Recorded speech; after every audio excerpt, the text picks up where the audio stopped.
இங்கே நீங்கள் இப்போ இங்கே இது என்ன பக்குவமாக வச்சுருக்கேன். என்னென்னா இது ஒரு சூட்கேஸ் வச்சுக்கிறேன். ஆனால் நீங்கள் க்ளவுஸை போடுங்க. சரியா?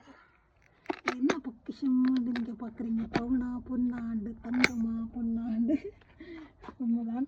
ஏன்னாண்டா அதுக்குள்ளே அவ்வளோ பொன் இருக்குது. இந்த முகத்தை வச்சுக்காதீங்க, கொஞ்சம் முகத்தை தள்ளி வைங்க. இந்த பயோ கேஸ் வரும். என்னத்துக்குண்டு நான் இப்போ காட்டுறேன்.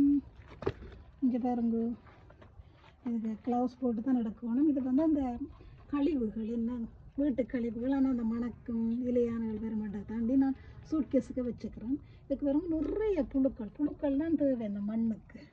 இதெல்லாம் ஆசை இப்போ பேசுவோம், என் ஹாபி தான். இப்போ மருந்து ஆர்கானிக் சாப்பிடுவீங்க 6 மாதம். அப்போ இதையே நான் காட்டுறேன்னா, இப்போ இந்த லண்டன் கீரைக்கு போடலாம். கொஞ்சம் பிந்திட்டுது. இதுக்கு முக்கியமாக நான் இதுக்கு உள்ளிக்காக வேண்டி இதெல்லாம் இப்போ உக்கிட்டுது கண்டு இதை மூடுறேன். என்னோட இலையானங்கள் வந்துடும். இது வீட்டை வச்சுக்கக்கூடிய இப்போ பூட்டிட்டு நான் சொல்கிறேன் உங்களுக்கு என்ன 2 விஷயம். இப்போ இதுக்குள்ள இலையானங்கள் ஒன்று வர மாட்டேன். என்னென்னா இது எடுத்து நீங்கள் நிலத்தில் போட்டு நல்லா நிலத்துக்கு கிண்டி போட்டு இதுக்கு தாட்டு விடுங்க. இப்போ என்னோட உக்கிட்டு தானே இப்போ இன்ஸ்டன்ட், இது வந்து இன்ஸ்டண்ட்டாக. அப்போ நீங்கள் தாட்டு போட்டு அக்டோபரில் நீங்கள் உள்ளி வைக்கலாம். உள்ளி நான் பேருந்து சொல்கிறேன். ஆனால் இப்போவே நீங்கள் இதை தாட்டு போட்டு நல்லா கிண்டி நல்லா தண்ணி எல்லாம் ஊற்றி நிலத்தை பண்படுத்துங்க. எல்லோரும் கேட்குறீங்க இப்படி உனக்கு மட்டும் வளருதுன்னு. சும்மா வேற அதை என்ன தண்ணியை ஊற்றினா போல். அப்போ இதை வச்சுருங்கோ. நான் உள்ளி எப்படி இது உள்ளிக்காக ஆயிரத்தமிழ் அக்டோபரில் உள்ளி வைக்கும். இங்கே பாருங்க, இந்த காட்டினம் தானே இந்த லிக்விட் செய்த லிக்விட். அப்போ இந்த லிக்விட்டை என்ன செய்யுங்க, இதை இப்படி இப்படி இப்படி இப்படி இப்படி இப்படி எல்லாம் எல்லா இடமும் ஊற்றும். ஊற்றி போட்டு எல்லா இடம் ஊற்றி போட்டு நீங்கள் கொஞ்சம் பேர்ந்தும் நல்லா ஊற்றி போட்டு நீங்கள் அதை பேர்ந்து என்ன செய்யுங்கன்னா, இந்த தண்ணி இருக்குல்ல, இந்த மழை தண்ணி சேர்த்து வச்சது. இப்போயும் உங்களுக்கு மழை பெய்யும். இந்த மழை தண்ணியில் சரியான சத்து இருக்கேன் பாருங்க. நீங்கள் இவ்வளோ தண்ணி ஊற்றினாலும் மழை தண்ணி ஊற்றிக்க உங்களுக்கு மழை பெய்தோன்னா உங்களுக்கு அவ்வளவு செழிப்பாக இருக்கும். இப்போ இந்த மழை தண்ணியை எடுத்து நல்லா இந்த இடங்கள் எல்லாத்துக்கும் விடுங்க. மழையும் பெய்யும், ஆனால் கொஞ்சம் அடியில் விட்டீங்கன்னா உள்ளி வைக்க சுகம். இப்போ நீங்களும் இந்த முறையை பயன்படுத்துங்கோ. உள்ளி பல பேருக்கு தெரியாது, லண்டனில் விளையும் உண்டு. அதை நீங்கள் செய்யுங்கோ, மகளுங்கோ. இங்கே பாருங்க, ஒரு தடியண்டை குத்தி விட்டீங்கன்னா கொஞ்சம் வடிவாக இருக்கும். உள்ளிக்கு 15 கிலோ, அக்டோபர் 15 வச்சுருங்க உள்ளி. இஞ்சி பாருங்க, உங்களுக்கு நான் இந்த மேயில் வச்சு சில பேர் வைக்கணும், மேயில் வச்சதை காட்டுறது. ஆனால் மேலே மேயில் வச்சது இஞ்சி பாருங்க பெருசாக விளையே இல்லை, 1-2 விளைஞ்சிருக்குது. அதாவது அதுக்கு எதுக்குரிய காலங்களில் வச்சா தான் வரும். அப்போ நான் இப்படியே அதை விட போகிறேன், மேலே கொஞ்சம் வெறுவை போட்டு.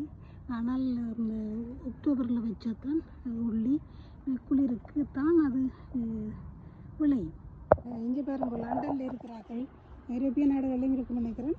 லண்டனில் இருக்கிறார்கள் இந்த குதிரை சாணம், இந்த குதிரை சாணத்தை எடுத்து இப்படி நீங்கள் இப்படியே பரவி விடுங்க. கீழே போடாதே, இங்கே பாருங்க கொஞ்சம் கீழே போட்டுருக்குறேன். இதெல்லாம் மக்கள் வந்து செய்கிறேன் எனக்கு கேளுங்க. அப்போ சிலது நானும் செய்கிறது. இங்கே என்னென்றால் இது போட்டு கிடக்கு. இங்கே பாருங்க புல்லு முளைச்சிட்டு, உங்களுக்கு அதுக்கு தான் காட்டுறேன். ஏன்னாடா புல்லு முளைச்சி அந்த புல்லே முழுத்தையும் சாப்பிட்டுடும் அந்த சத்தை. இது வந்து 6 வருஷத்துக்கான பசலை. இதை எடுத்து இப்படியே நீங்கள் ஒரு இதில் விரித்து போடுறது அதுக்கு தான், கீழே புல்லுக்கு போடாமல். ஏன்னாடா இப்போ விண்டருக்கு புல் வராது, ஆனால் தை பிறந்தோடனே கட்டாண்டு புல் வந்துடும். அப்போ நீங்கள் அதுக்காக வேண்டி இப்படி போடுங்கோ. இது வந்து வார வருஷம் பயிர் செய்கிறதுக்கு பச்சையாக போடக்கூடாது. இந்த வருஷம் எடுத்து நெல்லை காய வச்சா வார வருஷம் காய்ஞ்சிடும் நெல். இது பாருங்க இவ்வளோ பெருசாக வந்துடுது. 3 வருஷம் மாவில் செப்டம்பர். நான் என்ன செய்கிறது, அப்போ காய்ச்சதை கண்டலாம் காய்ப்பேன். இவ்வளோ பெருசாக இருக்குது பாருங்க. இங்கே பாருங்க இவ்வளோ காய்ச்சிருக்குண்டு, ஒவ்வொரு இடுக்கையும் காய்க்குது. இவ்வளோ நல்ல சரியான விலை தெரியுமா? 4 மேலே 2 ரூபா அப்படி ஒவ்வொரு அந்த கணுக்களுக்குள்ளே உங்களை முதலே சொன்னேன்னா பூக்குற இல்லையே என்ன இது எத்திக்காய் எத்திக்காய் இந்த ஆனால் சமர் ஒன்று ஐயோ ஐயோ அட தொட்டு விட்டுன்னு விழுந்து வச்சு மற்றது இன்னும் மட்டும் வச்சிருக்கிறேன் வெறும் காய்ச்சிருக்கிறார் மற்றது இஞ்சி வேறுங்க ஒரே இடத்துல இருக்கக்கூடாமல் வேறு வேறு இடங்களில் போனவங்க வந்து காவிக்கொண்டே அங்கேயும் இங்கேயும் போடலாது அதை மாதிரி இங்கேயும் இதுக்குள்ள வச்சிருக்கிறாரு ஆனால் இவர் என்னடா இனி வாழையெல்லாம் வர அவர் அந்த அப்படி ஒவ்வொன்றுக்கு கிடக்கு வாழையால் இருக்கிறபடியால் நான் கிடைக்கல இந்த வாழையெல்லாம் இப்போ இனியெல்லாம் பட்டு போக இவர் வந்து விண்டருக்குத்தான் இவர் பழப்பார் இந்த சின்ன சின்ன இப்போ தான் வருது